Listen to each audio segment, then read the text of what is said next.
Hey, hello. Welcome to episode number 26 of the People We Love podcast. I am Adam Choid. And let's get right to it. This week's something or someone that I love is, I love paper shredders. I enjoy shredding paper. I just find it satisfying. It's like, it's kind of how, Forrest Gump, when he was rich, he still loved to mow those lawns. Like, if I ever become rich, I'm probably going to still shred my own paper. And this shredder, this new one that I got, it actually has this little see-through window, so you could kind of even see the paper being shredded and how much is in there. I could go on all day about this, but I guess I won't. But real quickly, my website is, of course, peoplewelovepodcast.com. That's peoplewelovepodcast.com. Everything you need is on there. And please tap subscribe or follow on whatever platform you listen to podcasts on. And 5-star reviews on iTunes are helpful, of course, and positive reviews. There's also a private Facebook group to meet and interact with others and talk about the show. That is called the People We Love Podcast Group on Facebook. And there's also a Facebook page, of course, and a Twitter page and Instagram and all that. But, of course, you can find all that on the website. Today's guest is Jonathan Unger, most recently director of current series and live events at E! This guy really has done it all, both as a producer and an executive. We chat about working on award shows, on red carpet, developing TV shows, and producing live events. And of course, we talk about the great Carol Burnett, who Jonathan grew up watching on TV and then had the pleasure of working with later in life. That's fucking amazing shit.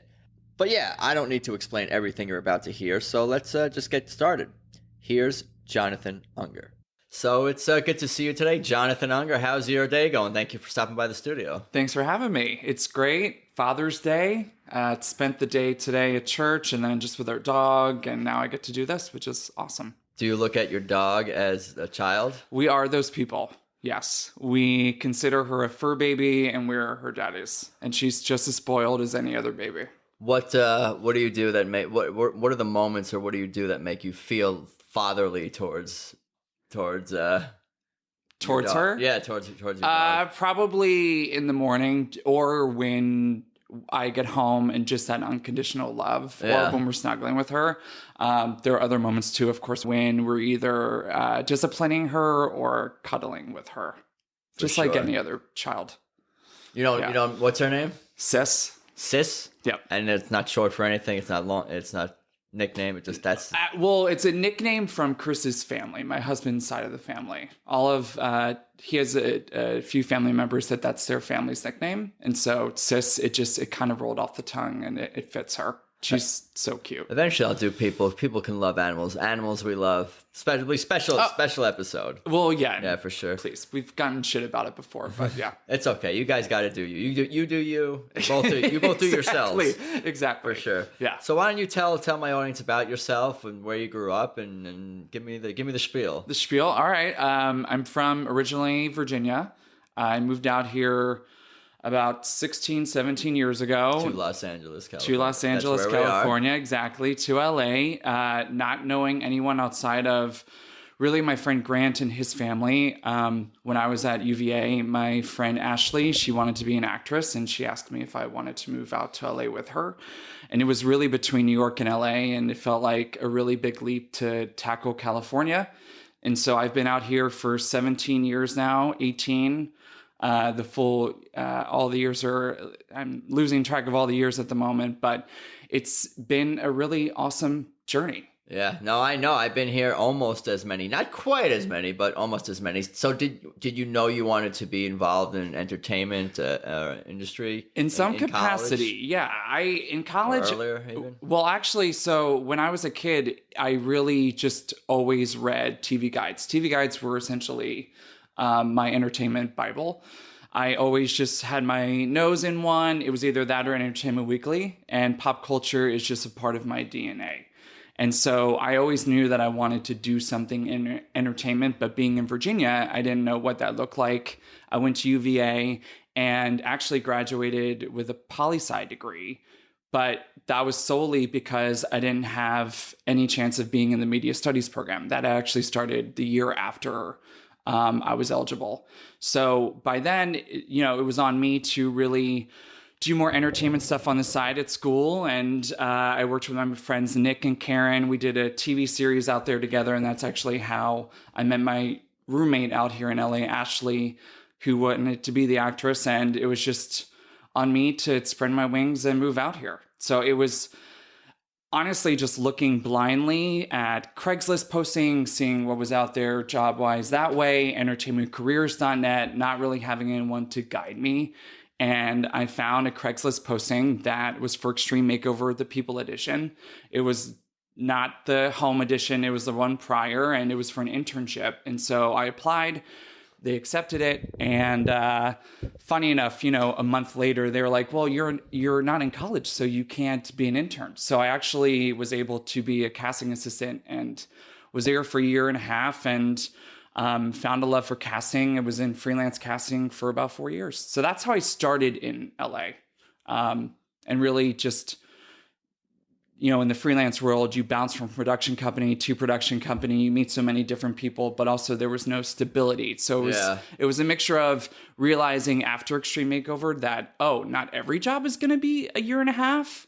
A job could be 2 weeks. And then in between that, you have 3 weeks, maybe sometimes 2 months. So it very quickly allows for you to learn how to save your money. How do you feel about that the lifestyle, the freelance lifestyle? Do you get used? Is that something you can get used to? Yeah, I would say so. It takes time to get used to it. There's an adrenaline rush with it. I think the thrill of not knowing where you might land next is always fun. I always found that any place that I went to, it was like kind of adopting another work family. Yeah. Every different show that I went to. But at a certain point, back then there weren't benefits. It wasn't, necessarily looked upon as a stable job. So not knowing what exactly, like how higher I could go in casting, it was on me to realize in order to really make it in TV, I need to be an exec. And so that's when I started making the steps down that path. Yeah. And that actually entailed me taking a full, half pay cut and becoming an assistant and really starting from the ground up and finding my sea legs that way. Well, let's backtrack a little bit. So in addition to reading TV Guide, what did you like to watch when you were growing up? Oh, geez. I watched everything. I watched from... That's what they say. You're supposed to, as an exec, if you're in this business, you should watch everything at least once. I've heard that. And I still do to this day. I mean, my husband will say we have so many random things on our DVR, but I do, from the small cable networks to broadcast, I tend to at least record and watch one episode of everything. And that's what I used to do as a kid. Both scripted, non-scripted, reality, comedy, drama. All of the above. All of the above. All of the above. From paranormal ghost shows to, premium scripted series. I wasn't necessarily doing that back then as a kid, but it, I was the one watching Nickelodeon, but also watching Melrose Place and just loving pop culture, loving when I was reading the TV guides, the fall previews, which I still have to this day, reading all of those back issues even now and seeing, remembering as a kid, being so fascinated as to how the network scheduled their shows and just seeing what went into the why Melrose Place was battling whatever show, or why a Murder, She Wrote moved to Thursday nights was so big because then it was up against Friends. You're such a nerd with this stuff. I love TV history. See, I think when I think of a nerd, you can be a type of a nerd. You're a TV nerd. You're a baseball nerd. You're a nerd. You could be. There's all kinds of nerds. Oh yeah. You can find your own lane. But I could see the passion for sure. So obviously Carol Burnett was one of your favorites and a big influence. But did you have favorites? Obviously you seem to have taken everything. But was something your bread and butter, your favorite shows, your favorite genre of TV that you like more, over another? I would say, what's funny is that I just have such an irreverence for broad, family-friendly type programming. That's what I recall. I recall TGIF. I recall Snick on Nickelodeon and all of those old school Orange Couch promos. And I also remember, when I was a teen watching shows like My So-Called Life and seeing characters like myself finally being portrayed on television. I also was in a household that through my pop-up who used to work at TV Guide, I always just had an affinity for the history of TV. So, from sitcoms like Mama's Family or Golden Girls, which, I would watch on Saturday nights with my mom. Oh, yeah. Or old reruns, Empty Nest. I always just found myself gravitating towards sitcoms, family-friendly programming, and also, then looking back and seeing, well, why were they hits? How long were they hits? How many episodes did they last? Why did they do so? How did they morph into the show that they are now? All of that always just was part of my interest growing up. Yeah, for sure. So, what the hell is that? So let's talk about Carol Burnett a little bit. Yeah. When growing up and watching her, what do you recall? I mean, what's crazy about Carol Burnett is that back then, even as a kid, I found a lot of her sketches so funny. And a lot of the humor was much more adult than a kid like me would understand. But she still just had a way of her facial expressions, and the cast around her just... You could tell that there was such a camaraderie. It bled off the screen, and it always just was so fun to watch. And I remember bonding over that show with my mom and my grandmother, and sometimes watching old episodes even at my grandmother's place, sometimes even watching old episodes at my mom's place, or back home, rather. It sounded so odd. And just always loving her. I mean, she was a female icon. I always, would watch old Lucy episodes. And so I always just had this affinity for female comedians. And she is and was such a trailblazer. So, being as a kid infatuated even with the costume designs, and as a kid being in love with like Gone with the Wind skits or the dentist skit and all of the classic skits, then to finally be able to actually work with her in the present was just mind-boggling. Yeah, that's complete amazing. pinch me. What did everyone else around you and your friends and family think when they saw this kid being such a TV nerd? And because I'm sure everyone, and you watched everything, and kids watch TV all the time, so they were appreciating it on one level, and you're appreciating it on TV on the same level as them, but probably a whole deeper level. How did people react to like, what the hell's wrong with this crazy TV nerd? Well, yeah, no, exactly. It's funny now. People even still call me like a walking TV encyclopedia. Yeah, I could see that. I as a kid, it probably. I remember it maybe being my own thing. It wasn't necessarily something, younger, like elementary school, that I really wasn't like out there telling people about. Yeah. When it was more so, it was like right around high school that then I started just really blossoming and really breaking out of my shell. Yeah. And that's when I started just telling people about anything I loved about pop culture. Even in college, we would have Alias TV viewing nights, and it would literally be 20 to 25 of us around a small television. Yeah, you were having screenings before you knew what screenings were. Exactly. Mm-hmm. And it would just be all of us in my apartment, in our home rather, and just watching, and that's how I remember TV as well. It would always be communal. That's what I see TV even as now. Sometimes it almost breaks my heart how everyone watches TV on their DVRs separately. And then we're so used to just texting each other about said show. I've always loved how TV can really bond people. And especially in different TV moments, like even the Friends series finale, I was just catching up with someone about, it ended on my birthday one year. And I remember I made sure that we all went to Saddle Ranch, of all places, Saddle Ranch, which is the loudest place on earth in LA. But did they give you the volume for the show? Well, yeah, they had friends. They had friends watching. Yeah. And then just seeing, that was the largest, series finale, at least of that time. So all of that knowledge has always just been in me, but it's taken time for other people around me to see it. Now people appreciate it. Now it's like, it's part of my calling card. For sure. So when you moved to LA, you were kind of bouncing from job to job, doing the freelance life, and you decided you wanted to be go down that lane and became an assistant. Yeah.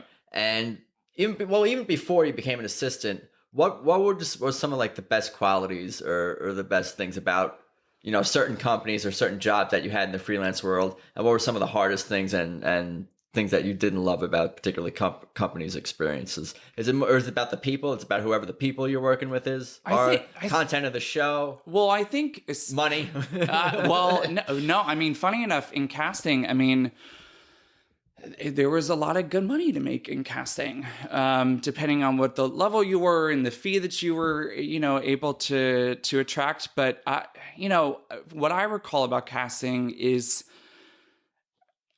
the diversity of the people you would meet. Yeah. That's what I loved about it. I loved the fact that it really allowed for me to feel as if I've never met a stranger in my life. It hit that gift of mine that just has a way with people. And so as a casting producer, being able to just pull, stories out of people, sometimes really rough stories. I'm doing some of that myself here. Oh, right. No, I bet. Exactly. Not in this moment, I'm saying. But the connecting with people and the meeting all sorts of different people. Yeah, it takes a skill set. And I think, too, on the flip side, the hours are just really tough. I think that's always going to be the hardest thing about being out on the field, is that the job never ends. There could be something that comes up that makes all the producers, work hours that you weren't slated to work.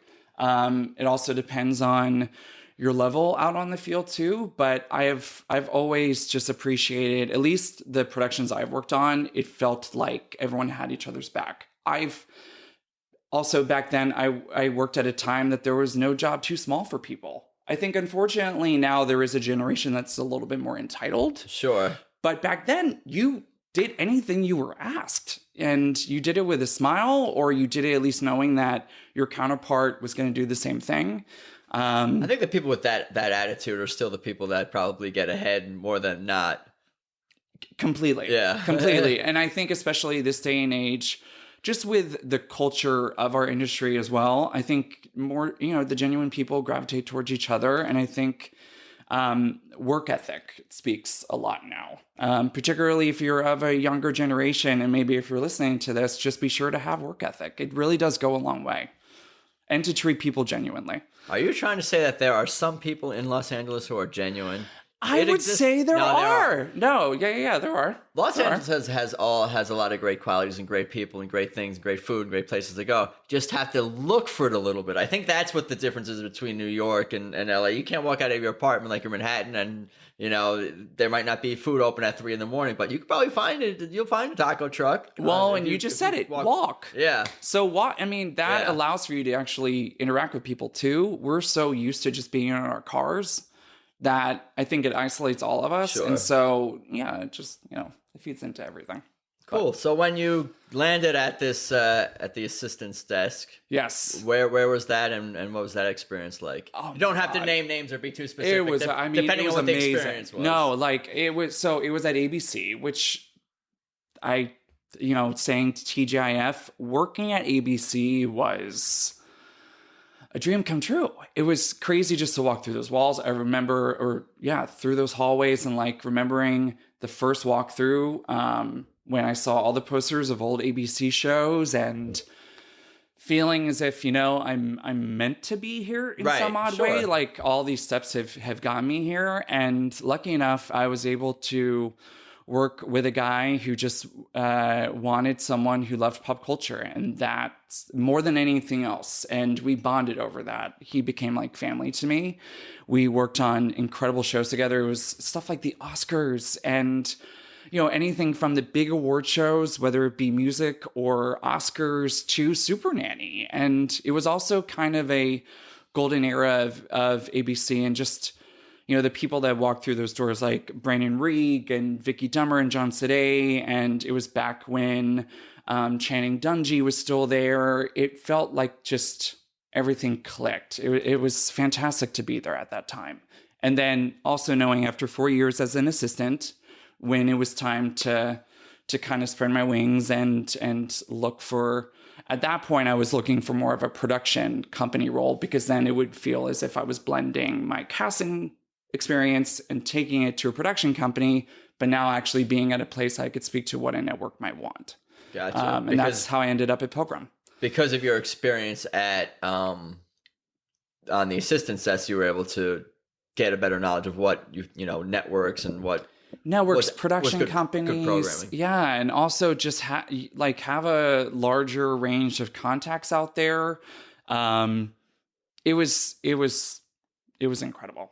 There's no other way to describe it. Then also I was able to have 6 months of scripted experience, because Vicky drummer at the time, she actually had moved over to Current, and that was when Scandal was coming. And so to even just be a part of, in that small frame, a little bit of that scripter world was a thrill. What were the biggest challenges of being on the desk? I would say knowing your boundaries as an assistant. There were a lot of times, and just as me as a person, I get easily excited. Sure. I get easily excited, and I think that's just my passion coming through. And so at times it would be me throwing out ideas like left and right. Yeah. And at times, also realizing that maybe it's on me to I get it. You know what I mean? Like not Sit be back. as gung ho. Yeah, exactly. And be a little bit more of a sponge. And the moment when I realized that, that's actually when I felt like I was really able to make the job what I wanted it to be, and push to, give notes on castings. And again, luckily I was with people that allowed for that. But I think that was just internally on me because I was just so passionate. It was also a time where I had been here a certain amount of years, and I was turning 30 towards the end of being an assistant, and that plays with your head a bit. Sure. Too. The best advice I ever got, though, and funny enough, it was from a woman who had traveled here from London or moved here from London. So different work ethic, but she always, I think it was like the first 6 months I moved out here, she told me that people out here forget that it's a marathon, not a race. And so let's say you get to be a senior VP at 40, where do you go from there? Yeah. And are you looking to retire at 45? Maybe not. You want longer longevity. So just make sure to, every step of the way, actually allow yourself the time to get the skill set, not leap too quickly, too far, so then you're shooting yourself. Yeah, I didn't leap too quickly. Some of us are late bloomers. Yes, exactly. We'll see. And you know what? And totally do our own due. I think at times when you're a late bloomer, you also appreciate it more. Yeah, for sure. I feel like, one thing I've been telling myself is that you can't control, the past. It's over. You can only learn from it and take action and do your best moving forward. You can't I wish I would have done so-and-so, or I should have worked harder then, or I should have tried to connect with, you can't think like that. No, you really can. You have to look forward, not backward. For sure. So, Pilgrim, you went to a production company, and what were you doing over there, and what was that experience like? Pilgrim was my way of, as a manager of development, also start just developing my own ideas. It really, what's great about Pilgrim is that it's kind of a boot camp in a way of, if you're doing a good job, they know it, and they allow you to have the freedom to just pursue an idea. My boss at the time was Johnny Gold over there. And he has always been a believer in, even if it's not necessarily resonating with him, he allows for you to still pursue said idea. And one of the things that actually came from my time at Pilgrim was a show called Bring It, which, funny enough, just came from me doing a random Google search for another network based around dolls and such, and came across dancing dolls. And this spitfire of a hip hop coach in Jackson, Mississippi, and her dancing crew. And so Bring It formed, morphed from there, but also had the ability to work on a lot of male skewing shows and hone in on that skill set a bit, because coming from ABC, that was a lot of female programming. Yeah. And Pilgrim was known for a lot of Discovery, History Channel type shows. So not only being able to work on some of that stuff, I was then also able to bring in my female sensibilities as well. And Bring It, I think, is now on season 5, insanely enough. And so then after a couple years there, CMT had an opportunity, and that felt like a blend. While I was at ABC, I worked on CMAs and spent a lot of time in Nashville and grew to love Nashville. So to have CMT have an opportunity, it felt like a really good click. And that was at a time when just country music overall was changing. It was getting a little bit younger, a little louder. It was a lot about pop mainstream, and a lot about getting in your pickup truck and just drinking all the time. And so a lot of our programming was morphing into that. No, but just a little bit younger of a sound. And so we evolved our network and transformed our network a little bit into that. And I was able to work on Party Down South there and Dallas Cowboy Cheerleaders making the band. It was cool to work with an organization like Dallas Cowboys. I think I remember you posting some things on social media that's when the thing too. I you tend were to working post a lot. That rings a bell. Yeah. That one I recall. I'm a poster. I tend to, I guess it's just the passion in me. I love telling people what I'm working on. Oh, well, you gotta, that's good. Yeah. To promote yourself and share and be open. What kind of music were you into, growing up and at the time? Were you into country music when you got to CMT? Not at all. Well, what is your favorite when I kind got of to music? CMT, yes. Back when I was a kid, I was 90s hip hop, Timbaland, Missy Elliott, any female R&B group, any male R&B group, any R&B group. R&B guy, I got you. Yeah, but like also, Britney, any female icon. Shania Twain, sure, but like not country. Yeah. Not anything like that. So you're a 90s, Yes. guy. It was Yes. kind of your bread and butter. Yes. I got you. I remember the 90s. I was there. Oh, they were the best. I was there. I still even watched, especially now that everything old is coming back. It's just funny even seeing now, like when I'm trying to figure out what it would be a good reboot, sometimes I watch an old show of something and you're like, oh my God, I really found this that funny back then. And I won't say what shows, but it's just, you realize like it was a whole other era. Yeah. Yeah. Anyway. For sure. So you were in Nashville. You were doing stuff for CMT, a bunch of live events, award shows, Dallas Cowboy Cheerleaders. Yep. But so where did we go from there? So then I was able to work again with my former boss at EBC. He notified me about an opportunity at Dick Clark. So it felt like a reunion. At ABC, a lot of the specials that we worked on were Dick Clark productions. And greatly enough, a lot of the legends that have been there are still there. And so it felt like just a family reunion. And again, it was being able to now, or at least then, really be in a role that was much bigger than an assistant, obviously, but have a hands-on role in a lot of things. And then also work with Carol Burnett. We were able to... how did that all come together? Well, we were able to get... Dick Clark Productions has a relationship with Time Life. And so with that, they also sell the Time Life DVDs. And so... I used to watch those. The CDs. Oh, they're still when they selling. Sold music. Yes. I would just watch... I don't know. I enjoy hearing just the sample of the song sometimes. It's like a medley. Oh, yeah, A medley of different music. I would watch the infomercials late at night. So we would be a part of the DVD set sales of Carol Burnett show. So then there was the 50th anniversary set of that happening. And essentially it brought up a conversation of, well, it's the 50th anniversary. Let's see if we can actually do a special. And so we were fortunate enough to not only work on that with her, but then also a Netflix series that she came to us with. And it was her with kids.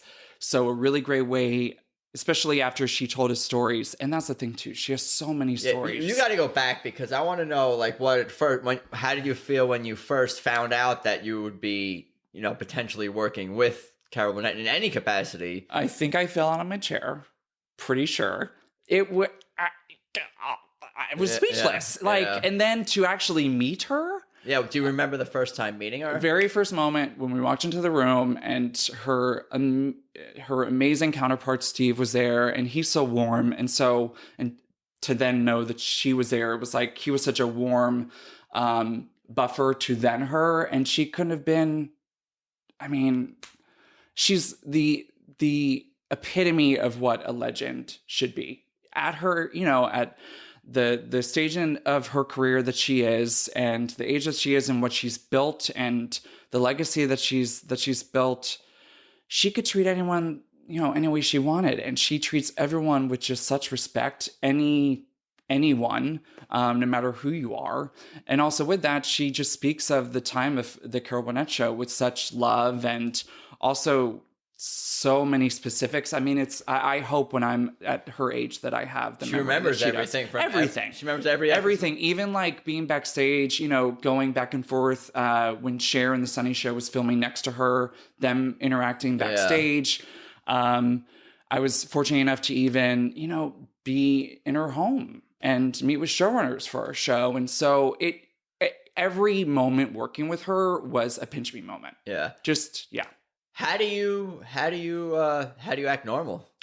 I guess you've had with all the experience that you had, and you're able to rein it in. But on the inside, they don't see what's really going on. But on the outside, I think I'm pinching myself as I'm talking to her, just so that just to reiterate that I'm normal. Literally pinching yourself. Yeah, literally pinching myself. No, at the end of the day, they're just people, and they just want to connect with people, and I have an ability to just adapt to any sort of situation or room.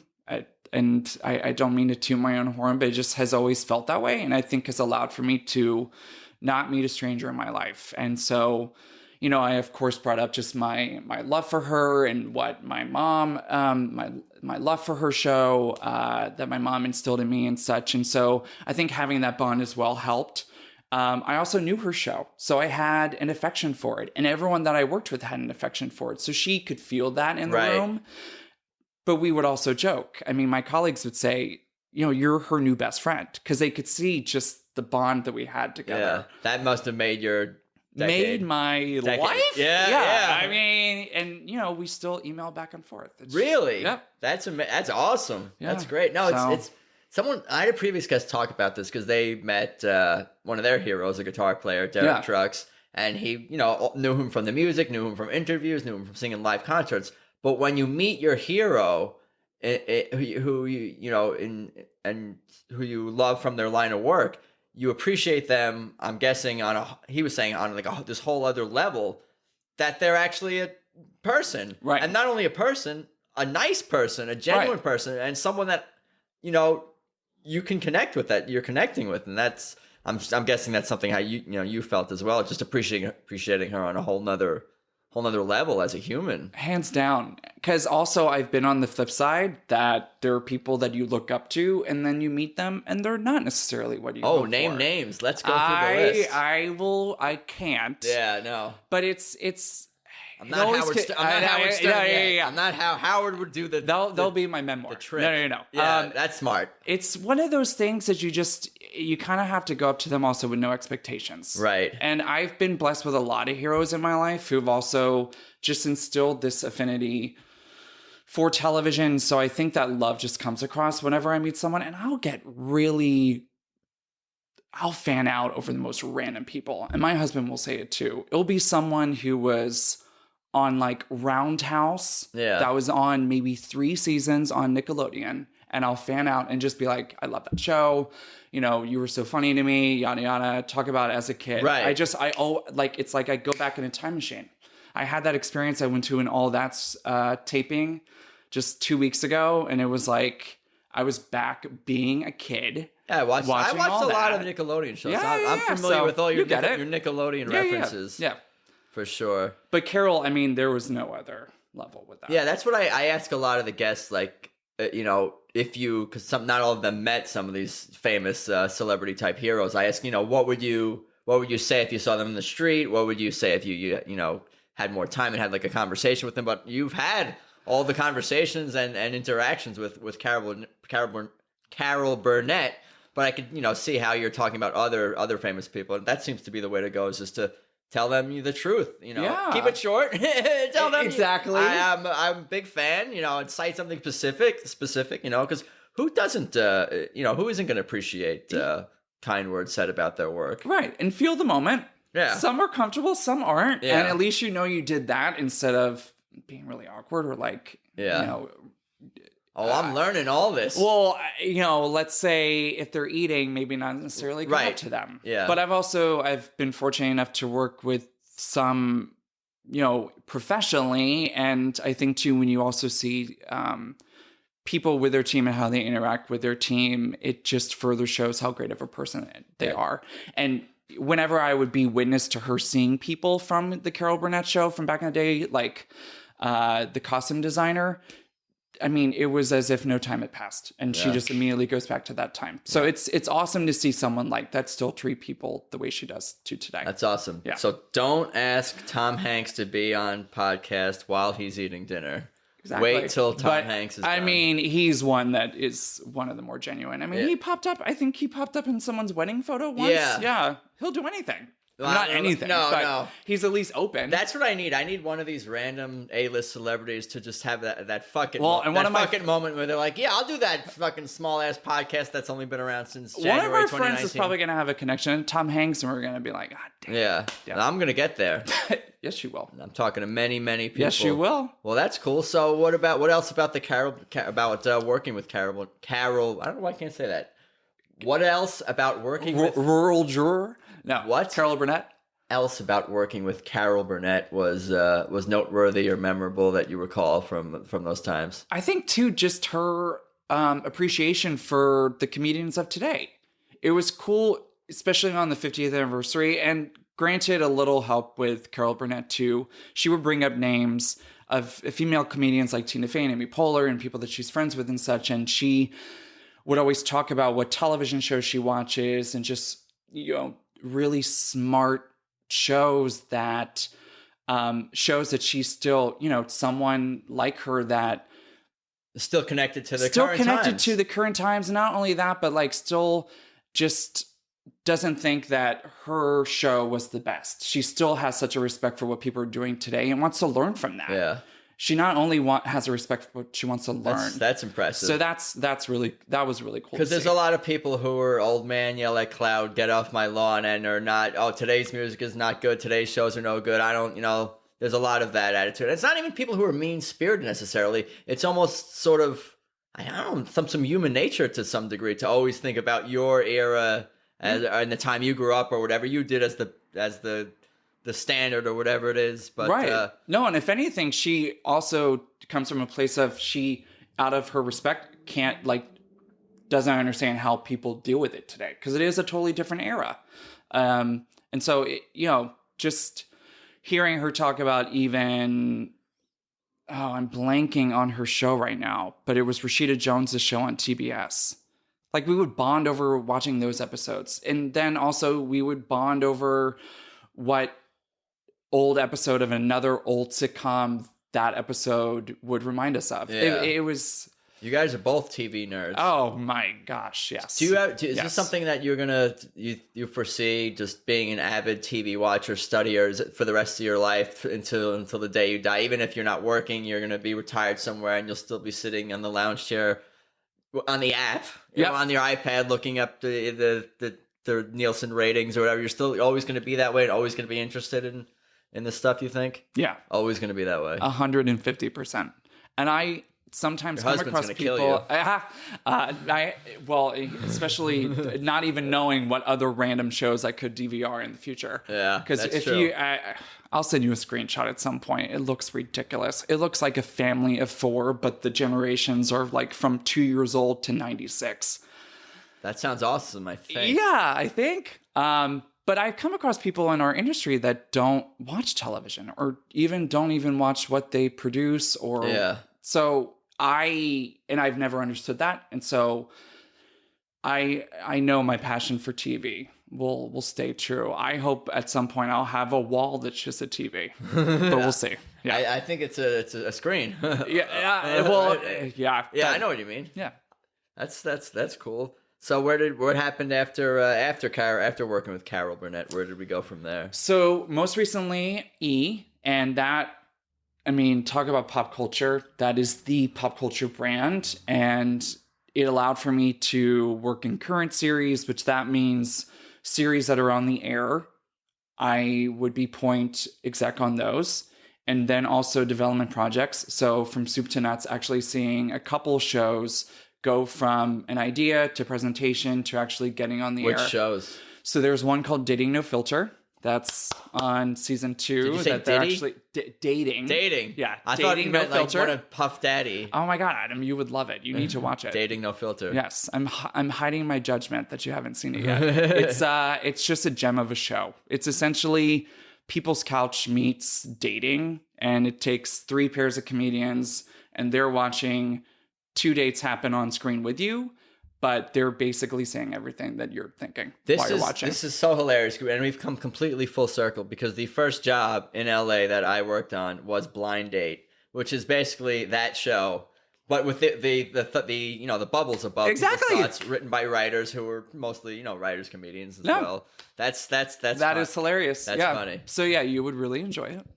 But now that's coming back for a season 2. They're filming right now, actually. And then also I was able to work in live events. So People's Choice Awards and the Live from the Red Carpet franchise. Yeah, tell me more about working at the live events and the award shows, and what are some of the challenges with that, and what's it like to rub shoulders with a lot of these celebrities and famous people. And if you got any funny stories or anecdotes about that, feel free to share them. It's an adrenaline rush. It's an adrenaline rush like no other. Because the thing about live TV that's different than any other show. It's live. On television, right? It's live. So you can't edit. You have editing during the packages and such that you're going to air during, let's say, an award show or even during the red carpet, making sure that you do have some sort of rundown and script as to what you're going to hit, but it is live. So you don't know what could happen. The beauty of that, though, is that once it's done, it's done. You hope for a halo effect of ratings. And hopefully, even Live Plus 3, there's in social numbers and all that stuff, the numbers keep growing. But it's kind of like there's no other way to describe the relief you feel once it's done. And not in a relief of, oh my God, I'm so glad it's over, but just like, we did it. Yeah. We got through it. Because depending on what can happen, so I'll give you a story. So New Year's Rockin' Eve, this was back when I was at Dick Clark. I was working on a live remote in New Orleans. Now, it was our first time in New Orleans, and we were warned that it was going to be raining. Really storming, but like torrential downpour. We knew it was coming. Cut to, it was like nothing we had ever experienced before. There was that we were dealing with, where literally anytime I feel like we said that we were live from New Orleans, it just would like the skies would open. We dealt with another, mishap. And it was just one of those things that like literally Mother Nature was just throwing everything at us. And yet we still got through it. And it was like, probably looked like we had come from war, just like, with the mud and the rain and like just how drenched everyone was. But, everyone from the producers to the audio guys who were somehow dealing with the downpour of rain while everyone's trying to hold umbrellas at the same time and knowing that the show just must go on. And also, from even our talent like Lucy Hale, who this was her first time hosting live. It was her first time at least hosting New Year's Rockin' Eve. And for that to be her first year, she was such a superstar. And it was such a, we're all in this together. And I think in any sort of situation in live TV, as long as you have a team like that, you'll be able to tackle anything. It might be uncomfortable during the time because it's literally every second counts. Yeah. And every second counts. And you're knowing that as time is going on. But you get through it. And at some point, there's 2 hours, 3 hours. At Live from the Red Carpet, we would do some days that were 6 hours of live TV. No matter what, once it was done, it's done. And now we can move on to the next one and also learn from it too. Live from the Red Carpet, we did so many, different carpets for different award shows. We would try different things and then see what worked. Also look at social, see what, the audience was responding to, and then either evolve said ideas, utilize them again. It's a fun way of TV because it's so broad, and also depending on what show you're working on, it allows for you to just be able to just figure out what is going to have people talking the next day. That's also the fun part. Gotcha. What are those viral moments that are going to happen? The way you were describing the challenges in the rain, and the group coming together and bonding and getting through these tough situations, and then feeling the relief after the live event is done, it reminded me of a bunch of things. Like I almost thought of like a football team coming together in a bad weather, and we got to get through this weather, and a quarterback leading people, and like I had that kind of image. But also I thought of like SNL. I've heard a lot of interviews with SNL cast members, like the feeling of relief, and we did it, and it's over after the live show. I think that's part of the reason why they need to have all these crazy parties. I don't know how crazy they are these days. No, the SNL parties. I'm sure they still get fairly crazy, but I think they need to relieve the stress from the working the 80-hour weeks and all the hours and the rehearsing and the writing and the stress of the dress rehearsal and then the live show. So it reminded me of that as well. And the other thing that it reminded me of is Do you remember the Super Bowl where Prince played halftime in the rain? Yep. And I remember this. They asked him, or they were like, you know, that they're like, Prince, is it going to be a problem that it's raining for you? And he's like, make it rain harder.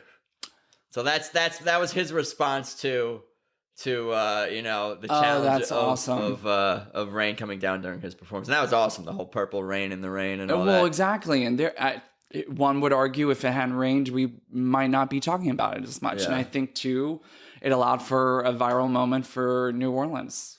I don't know if that Super Bowl was in New Orleans. I'm not. Well, I mean, for you guys, I'm still talking about the Super Bowl. Yeah. But no, that's awesome. What about any other interactions with celebrities on the red carpet? You ever upset anyone? You ever have any run-ins with anyone? I've never upset anyone. I had a really gushy moment once with Melissa McCarthy that I couldn't stop myself from going up to her and just hugging her. And then luckily I was with my friend Aaron, who was fully supportive in that moment, but I essentially dove into her arms and just said, oh, you know, I loved you as Suki, and you know, my mom and I would watch you on Gilmore Girls and everything, and just totally fanned out. And she was so gracious and actually took a photo with me. So that was one of the more like awkward. I walked away like, I can't believe I was just that person. Yeah. But it felt great.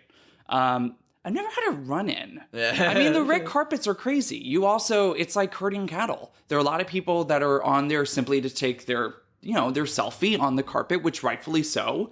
I totally understand that if you're, let's say, on the Oscars red carpet, if you're on the Oscars red carpet, that one in particular, there are two different lanes that are trying to navigate traffic. And so, you know, there are times where you see people in the background, like, you know, doing the selfie and all that. You're talking about fans along the barricade, or just talent? No, I mean, guests essentially, or talent and such. I mean, not necessarily talent because they have their own people, but I'm just talking about the red carpet in general. Yeah, everyone who goes through it it's a shit show at times, just because there are so many people on there all at once. But I give credit to all the security guards that are constantly trying to push people through, and also probably getting a response back from people that they're trying to take their selfie. Don't interrupt them, and you just got to keep moving, people.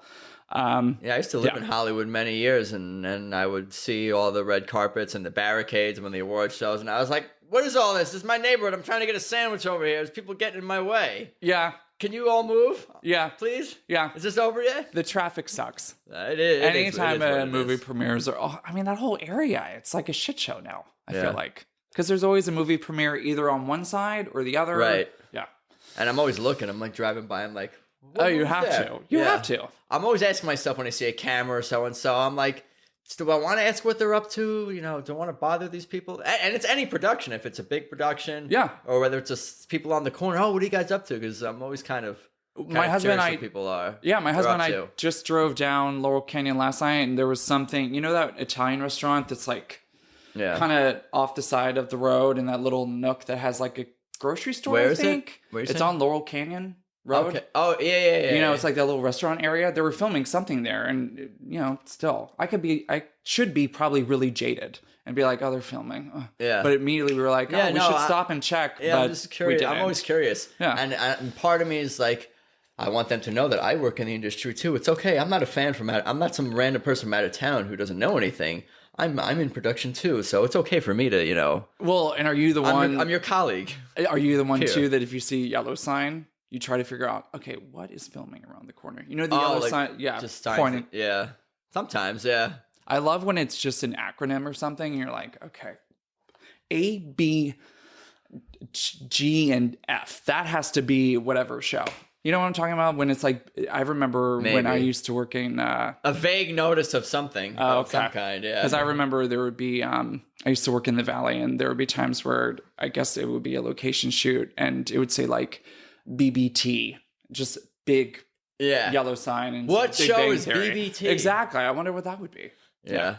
My mind is going in different directions than it needs to be. But... cool. So what else? What after award shows? Are we caught up? Are we caught up? I mean, what are we working on these days? I look forward to updating you soon as to what's next. But I know it would be essentially a culmination of all the steps that I've You've had in done my many, career. many things, and I'm looking forward to more. Thank you, sir. More work, more producing, more developing, more all of the above. Yeah. And what about Carol Burnett? You said you guys were you're emailing. Oh yeah, we still. I mean, whenever it's her birthday, I email her. When one of the cast members passed recently, I emailed her. Yeah. I still appreciate the fact that she even responds. Yeah, that's amazing. Yeah. No, you're not on a weekly email, or you got to get texting. Does she text? We'll get there. Not a texter. We'll get there. Next time we chat, you'll be like, Carol Burnett was sending me emojis. We were Snapchatting. No. Yeah. But I will say I like the fact that I haven't emailed her yet, and it hasn't been like, this email doesn't exist anymore. It's like, oh crap. I guess that ship sailed. She's lovely. Print out the emails that you sent. You frame them. I might have already. Do you have pictures? I might have printed at least a couple of the emails. The first emails that I got from her. Oh yeah. Granted, they will still remain in my Gmail on my phone, but I'm back up the cheesy like backups. that. Oh, I'm cheesy like that. If I get an email from a legend, like recently, even Louis J. Horvitz, who has been a director of literally anything you can think of, tentpole, huge show wise, even Live Aid, Oscars and such. He wrote me once a really just supportive, glowing email that to today I have printed in my wallet and have printed, and I'll put it up in my office. I'm a stickler for that. I still collect old newspapers. Yeah. And I still have my old TV guides. I still have the 90s, 70s. I think I know a couple previews. of people who collect those. They're apparently. You're not. They're what? No, apparently the more you keep them, the more money you'll make. Smart. I can't though. I think I'm gonna keep them. I think you will too, because you're gonna want to reread them. Yeah, easily. I believe it. Yeah. Do you have photos with Carol Burnett? I do actually. Yeah, I do. You don't have to show me that right now. No, exactly. I was gonna say you guys can't see it. Yeah, I would describe it if you showed me. It was sweet. Yeah, send me them. Yeah, I will. For sure. Cool. I will. And where can people follow you on social media? You can follow me at Jonathan A. Unger on Instagram. I'm also on LinkedIn in case anyone listening ever wants some advice. I'm a big fan of paying it forward. And also I'm on Facebook, just Jonathan Unger. Cool. Well, I appreciate your time, and let's talk soon, and good luck with everything. Thank you, sir. Cheers, man. Cheers. So there you have it. My interview with Jonathan Unger. I really enjoyed talking with Jonathan, and I really enjoyed talking with him even more after we finished recording the podcast episode. He's just a genuine, authentic, nice dude with such an enthusiasm for life. Yo, more of you people out there should be like that. Anyway, I thank Jonathan for his time. But yeah, you know where to find me, peoplewelovepodcast.com. That's peoplewelovepodcast.com. I think that's about all I got for today. More great guests and more great stuff coming up soon. So be nice to each other out there. Peace.